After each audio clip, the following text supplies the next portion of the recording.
जय जय रघुवीर समर्थ.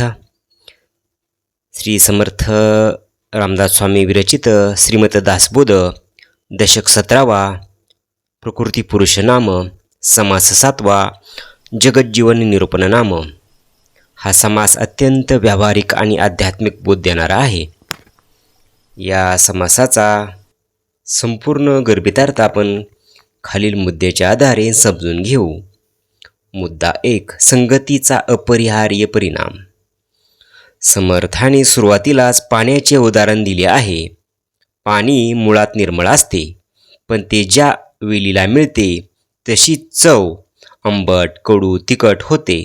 त्याचप्रमाणे आत्मा हा मूळतः शुद्ध आहे, पण देहाच्या संगतीत आल्यानंतर तो देहाभिमानाने व्यापला जातो. उसाच्या संगतीने जसे पाणी गोड होते, तसे संताच्या संगतीने आत्म्याला विवेकाची गोडी लागते. तसेच विश्वल्लीच्या संगतीने पाणी जसे घातक होते, तसे दृष्ट संगतीने माणसाचा अधपात होतो. मुद्दा 2. स्वतःचा उद्धार आणि विवेक. श्री समर्थ स्पष्टपणे सांगतात की प्रत्येकाने आपले हित कशात आहे स्वतःच ओळखले पाहिजे. जो स्वतःच्या हिताचे रक्षण करतो तोच स्वतःचा खरा मित्र होय, आणि जो जाणून बोलून स्वतःचे अहित करतो किंवा विवेकहीन आयुष्य जगतो तो स्वतःला शत्रू ठरतो. पाण्याला अग्नीवर ठेवले तर त्याचा नाश होतो, पण मनुष्य विवेकाच्या बळावर संसारातून मुक्त होऊ शकतो. मुद्दा 3. जाणता आणि नेणता यातील भेद.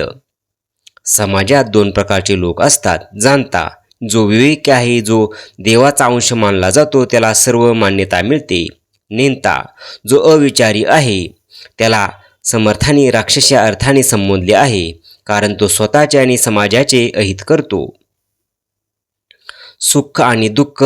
उत्तम संगतीचे फळ सुख आहे, तर अधम संगतीचे फळ केवळ दुःख आहे.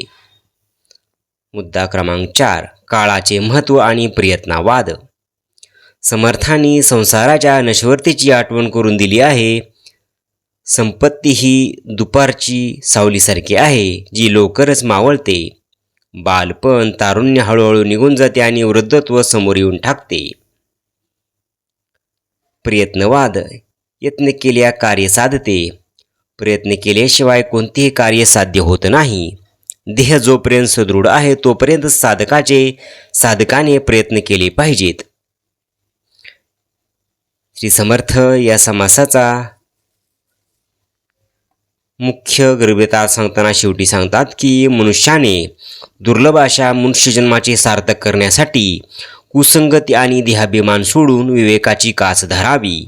काळ कोणासाठी थांबत नाही, त्यामुळे आळस झटकून प्रयत्नाच्या बळावर आणि सत्संगतीच्या मार्गदर्शनाखाली स्वतःची आध्यात्मिक आणि व्यावहारिक हित साधावे. जय जय रघुवीर समर्थ.